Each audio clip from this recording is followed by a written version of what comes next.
Outro exemplo, experiência reserva que você falou, Bruno. Fazer a experiência reserva com uma loja só, anotando ali o pedido do cara, é fácil. Com 170, né? Como é que você faz? A gente criou um programa interno que chama Movendo o Céu e a Terra pelo Cliente. O que é o Movendo o Céu e a Terra pelo Cliente? Maior premiação do varejo é para quem entrega a melhor história de encantamento para o seu cliente. E não é para quem faz a maior venda. E tem que ser assim, mega ultra blaster. Então eu vou contar a história aqui da Útil, o Diego, um vendedor de Shopping Leblon. O cliente dele era flamenguista, o filho ia fazer bar mitzvah, que é a maioridade judaica de 13 anos de idade. Flamenguista roxo. Na época, o português lá, esqueci o nome, que era técnico do Flamengo, o primeiro português. A gente não acompanha o Flamengo. Enfim. Enfim, o técnico. Vocês estão vascaínos, né? Não, na verdade, a gente nem acompanha futebol. Não acompanha futebol. Só a cada 4 anos. Enfim, o Jorge Jesus. Era o nosso cliente, morava no Brasil. O Felipe teve a sagacidade de ligar pro Jorge Jesus e falar assim, olha, eu quero encantar meu cliente aqui. Foi numa outra loja, pegando o fundo de caixa da loja, que eles têm liberdade para isso. Não vou falar o nome aqui da loja, comprou uma camisa do Flamengo. Foi no Ninho do Urubu. Pegou a assinatura de todos os jogadores, filmou um vídeo de cada jogador falando Mazal Tov, em hebraico, pro garoto, e mandou de presente bar mitzvah pro rapaz. O cara foi convidado pro bar mitzvah, sentou na primeira fila da cerimônia, sentou na mesa com a família. Ele foi tão cuidadoso que ele pegou uma camisa da reserva e não do Flamengo, que lembrou que o garoto tinha um irmão. E pegou a assinatura pro irmão também na da reserva. E deu pro irmão. Ele ganhou o prêmio do Movendo o Céu e a Terra pelo cliente. E aí a gente fala... Porque ele de fato moveu o céu e a terra. Mas é que a gente coleciona essas histórias, tá? Muito mal. Só que a gente fala que a empresa de moda é meio brega. Por quê? No dia de reserva, que é o evento anual da empresa, a gente bota o cara no palco, faz um arquivo confidencial da vida dele. Chuva de prata. Vem esposo, esposa, criança catarrenta, todo mundo chora. É uma coisa de maluco, ele recebe o prêmio, recebe o checão, recebe o nanã. Mas por que a gente faz isso, gente? Primeiro, porque é legal. Segundo, no dia seguinte, todo mundo quer encantar o cliente que nem ele. Imagino. É o que eu falo que é o efeito Guga. Pô, esporte mais de elite que o tênis, difícil, né? Depois que o Guga fez, a gente viu isso. Muita gente que tá escutando não viu isso, né? Depois que o Guga fez o coração no saibro, em Roland Garros, e se jogou no coração, o dia seguinte, todo menino e menina, pobre, rico, classe média do país queria jogar tênis. Então, quando você cria um exemplo muito forte e bota esse exemplo no palco, ele arrasta. Aí você escala um valor de inovação da companhia para independente do tamanho que você tem, né? Então, isso é inovação. Total. E tem coisas que vocês fizeram que, na minha opinião, são geniais. Porque quando você estava falando, por exemplo, de ter a confiança do cara, ele vai lá, o homem, ele fica fiel à marca e vai comprar sempre. Quando eu vou escolher uma empresa para investir em bolsa, eu gosto sempre de escolher empresas que criam hábitos nas pessoas. Por que eu gosto, por exemplo, de investir em Google ou na Meta, né, que é a dona do Facebook, apesar de terem perdido bastante dinheiro nos últimos tempos? Vai voltar. Mas por que eu gosto? É porque a gente tem o hábito de fazer aquilo todo dia. Se eu tenho uma dúvida, eu não penso em outro buscador. Eu vou no Google. É lá que eu vou, sem nem pensar, eu abro o Google. Se eu tô sem fazer nada hoje em dia, tô esperando, vai começar uma reunião em 5 minutos. Eu vou e abro o Instagram. É o hábito que eu tenho, eu faço isso várias vezes ao dia. Então, se uma empresa consegue desenvolver na pessoa o hábito dela comprar sempre, essa empresa vai ser vencedora ao longo do tempo. Não tem como não ser.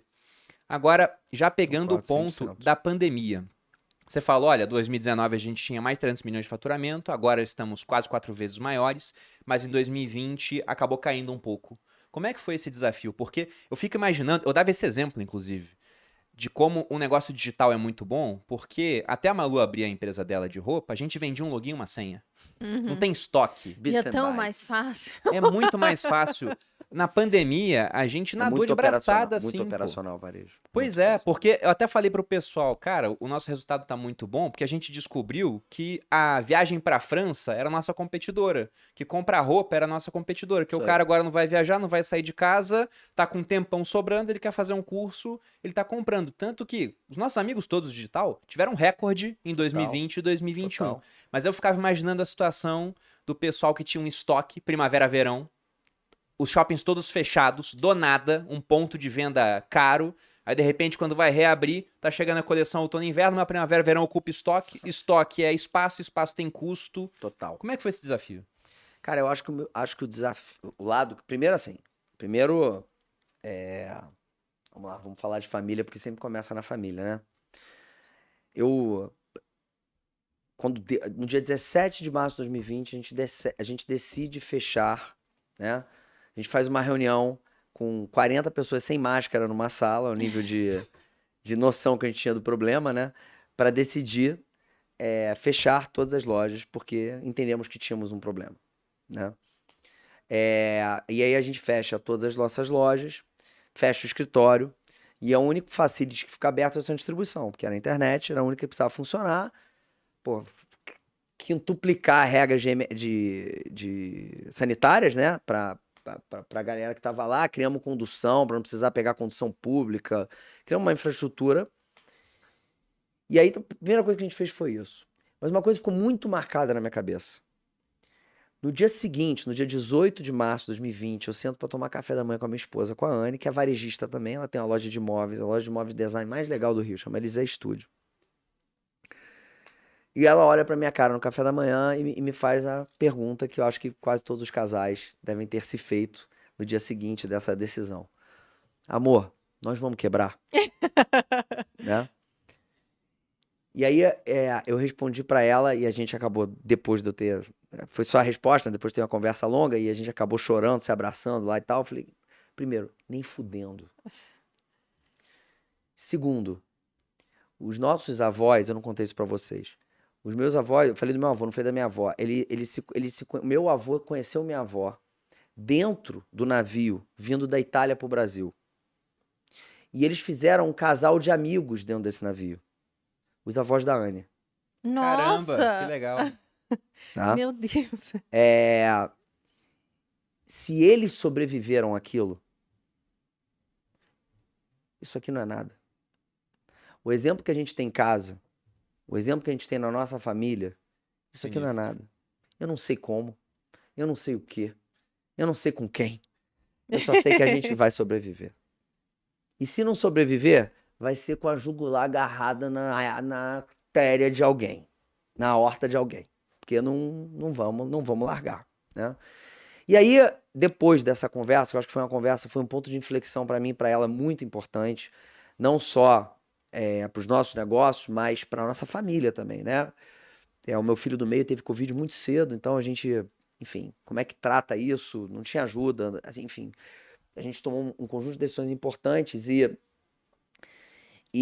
aí eu tracei um paralelo do momento que a gente vivia da Blockbuster com a Netflix. Então, e a lógica que eu criei, teve fases da pandemia e eu ia criando esses mantras, né? Pra me ajudar, pra eu entender e depois pra conseguir... Porque, cara, uma empresa nada mais é do que a sua capacidade de comunicação pra dentro e pra fora. Primeiro pra dentro, depois pra fora. Principalmente quando você é líder de uma empresa maior. Você não faz nada sozinho mais. Sim. Então, você tem que ter uma capacidade de clareza de comunicação muito grande para engajar as pessoas e para que as pessoas saiam daquele lugar. Então, eu criei esse paralelo de que eu perguntava para eles por que a Blockbuster morreu. E a resposta imediata era a Netflix. Eu falei, não, a Blockbuster se suicidou. Né? Porque o Netflix foi por diversas vezes oferecida a Blockbuster. A última oferta foi por $50 milhões, que era menor do que o tamanho de devolução em atraso do negócio, porque o negócio da Netflix nasceu por causa da multa de devolução em atraso da Blockbuster. A Netflix foi oferecida por $50 milhões à Blockbuster por um valor menor do que o negócio de atraso deles. E eles não compraram a Netflix porque eles não viram a onda vindo. Eles não viram que a condição da internet estava melhorando, que o streaming estava crescendo, que o hábito de consumo de conteúdo estava mudando. Eles não viram essa onda. Eles se mataram. Então, para mim é o seguinte, primeiro, modo sobrevivência. A gente tem que sobreviver. Se não tem oxigênio, a gente não sobrevive. Depois, modo reinvenção, cara. Se a gente não estiver disposto a se reinventar e abertos a se reinventar, nós vamos acabar a Blockbuster. Se a gente tivesse aberto aqui a se reinventar, a gente vai acabar a Netflix. Quem que a gente quer ser? A Blockbuster ou a Netflix? Eu me lembro isso muito claro, assim. no Zoom, o pessoal aprendendo a usar Zoom, né? Então, assim, os microfones tudo aberto, e a galera gritando, Netflix! Netflix! Aquela coisa de maluco e tal. Aí eu falei, primeira coisa, nós temos... Quem é do bem, eu acredito, galera, assim, isso é um valor de vida pra mim. A maior parte de nós somos bons. Uhum. A gente lê coisa no jornal todo dia que faz a gente acreditar ao contrário disso. Mas a maior parte de nós somos do bem. A gente tem um canal multimarca que naquele momento a gente tinha um nível de digitalização bastante avançado. O canal não tinha. Então, eu falei assim, cara, como é que a gente faz? Assim, primeiro, temos que tirar o problema financeiro do cara da frente, porque quem é de bem e tá devendo, não trabalha, não inova. Então, vamos fazer o cara sobreviver. O que a gente vai fazer? Cara, joga 12 meses pra frente, parcela em 459 mil vezes no cartão de crédito, se ele quiser. Tira o problema financeiro da vida desse cara. E aí depois vamos digitalizar o cara. Então esse negócio do WhatsApp, por exemplo, que eu falei aqui, assim, o meu trabalho nesse primeiro momento deve ter sido muito parecido com o de vocês. Education. Education. Eu juntava 1.500 lojistas mais 10 colaboradores de cada um desses 1.500 lojistas e ensinava os caras a venderem no WhatsApp e fazer marketing digital, né? E esses caras começaram a vender muito. Falei, cara, agora tem um problema, eles não têm mais estoque. O que eu faço? Vou integrar no meu estoque. Eu vou ter uma força de venda de 1.500 pessoas vendendo o meu estoque, quando eles não tiverem esse estoque. E tomando um take rate, né? Então a gente integrou um canal. Você imagina assim, sem Covid, quanto tempo ia levar pra gente integrar 1.500 lojistas de pequeno porte na minha plataforma? Nossa, muito tempo. Uma eternidade. Uhum. Não era prioridade? Uma eternidade, né? Então a gente começou a integrar esses caras. No varejo físico, o que a gente fez? O que todo mundo fez?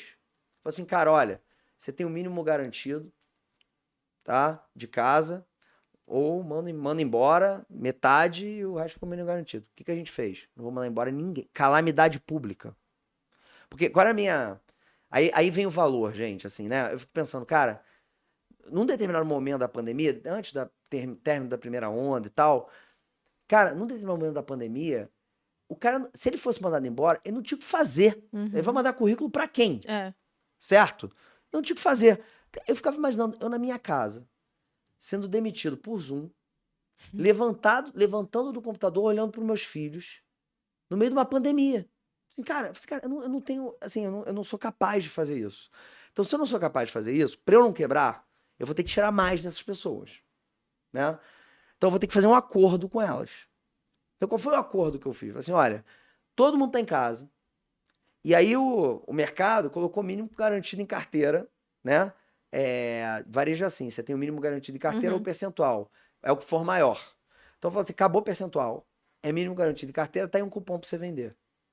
Pô, galera, ninguém vende cupom. Uhum. Assim, pô, né? Ninguém vai vendendo cupom. Eu fiz o seguinte, falei assim, cara, olha, não é mais 4 a 5% não. É 8 a 10. Você aumentou a comissão de venda. 8 a 10. E uma porrada de outras premiações. É 8 a 10. E, cara, não vou demitir ninguém. Calamidade pública, ninguém vai ser demitido nessa empresa. Não tenho estômago pra fazer isso. Não vou demitir ninguém e tô dobrando a comissão. Agora eu preciso que vocês voltem.